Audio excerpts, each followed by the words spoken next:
Dick is our next storyteller. Let's bring him to the stage. Here he is.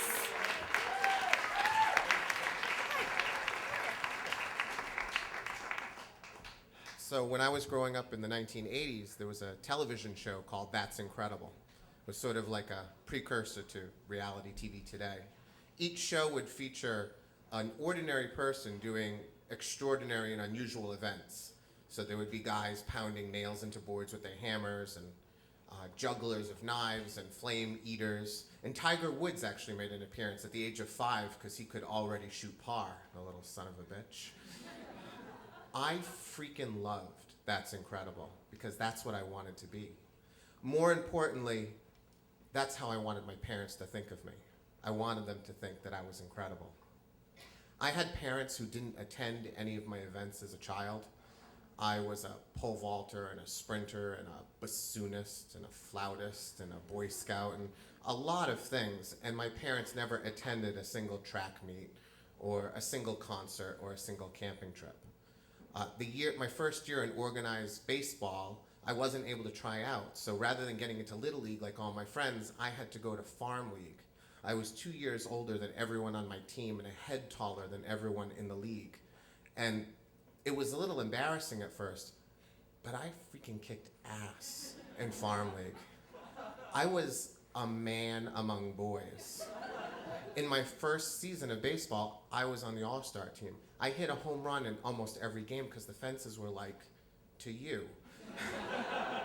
And I was an all-star, but my parents never came to a single game. So I decided to use That's Incredible as the way to get their attention. Now, I couldn't actually get on the show because I wasn't really incredible by That's Incredible standards. So I would have these That's Incredible shows in my backyard for my parents to watch. And I would devise these stunts that I would do. So I would get on my bike and I would ride underneath my swing set, and then I'd reach up and grab the crossbar as my bike passed under and let the bike keep going. And I would hold on. And I would narrate these stunts like they did on the show. So I'd say, Matt is gonna ride as fast as he possibly can under the swing set. And he's gonna reach up at the right moment and grab onto the crossbar. And if he doesn't, he may fall and land in the patch of prickly weeds that Dad didn't mow last week, and he may get hurt. And then after I achieved the stunt, my brothers and sisters, they would be facing me during the stunt. They would then flip over, so they're facing my parents, put their hands in the air and yell, "That's incredible!" There was 4 of them, so it was pretty good. Now, because I needed their help, I had to give them stunts too, but I always gave them like the stupidest stunts. Like my brother would slide down the slide backwards, like that's something my 3-year-old does right now. Or I would have my sister walk across a board that was a foot off the ground in between 2 cinder blocks and say, that's gonna be your stunt. And when it came time for me to do my That's Incredible, I would spin around, throw my hands up in the air and go, "That's incredible!" Kinda. And my brothers and sisters, because they were younger than me, they would go along with it.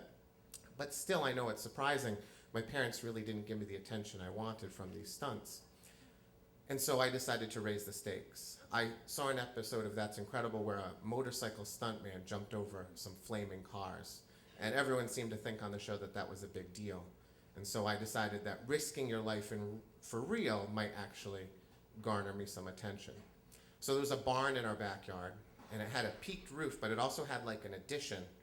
And the addition was a sort of flat roof, but it sloped down a little bit. It was about 15 feet long and 8 feet off the ground. And I decided I was gonna ride my bike off the barn roof. Now, I knew my perpetually disinterested mother was not going to allow this.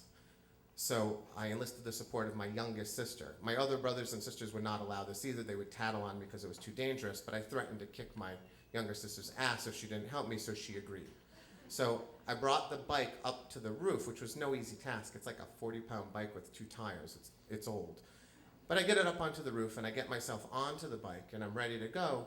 And my sister is at the back door, and when I signal her, she yells to my mother and says, "Come out, Matt has something to show you." And so my mother opened the back door, and she looked across the yard, and she saw me on the bike, and I yelled, "Matt is about to make a mega jump, and he might die." And then I launched myself. Now, my vision was I was going to ride down the roof, and I was going to launch into the air, and then both tires would hit the ground at the same time, and I would execute one of these great like spin moves and be all done, and there'd be a cloud of smoke. Now, physics don't actually allow you to ride sort of down a slope and then somehow jump up into the air. I sort of poured myself off the roof like water. First the front tire, and then the back tire. I held on to the bike for the whole ride down because the whole time I couldn't believe how badly I had misjudged this stunt. When I hit the ground, my tire just crumpled. My chest hit the handlebars. My legs hit the bike, and my mouth hit the ground, and I had braces. So my lips are bleeding, my nose was bleeding, and I was lying on the ground. I saw stars. I looked over and my sister was on the deck and she was jumping back and forth going, "That's incredible! That's incredible!" And my mother was coming down the stairs of the deck towards me. And so I saw her coming towards me and I sort of picked myself up and started to get up. And then she stopped because she saw me get up. And she pointed at me and said, "Never again, Matthew." And she turned and went back into the house. And so I decided right there that I was going to create a protective shield over myself. Most shields protect people from things that come at them.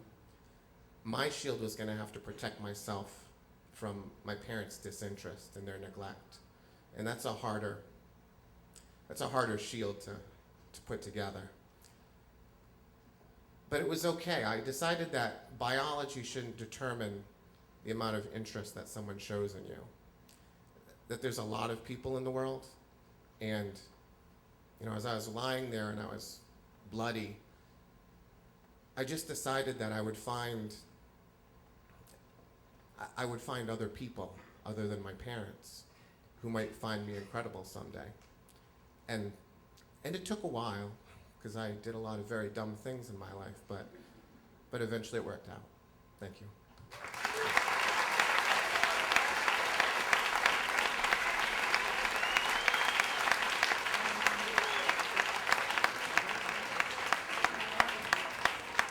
Oh, Matthew Dick, everybody.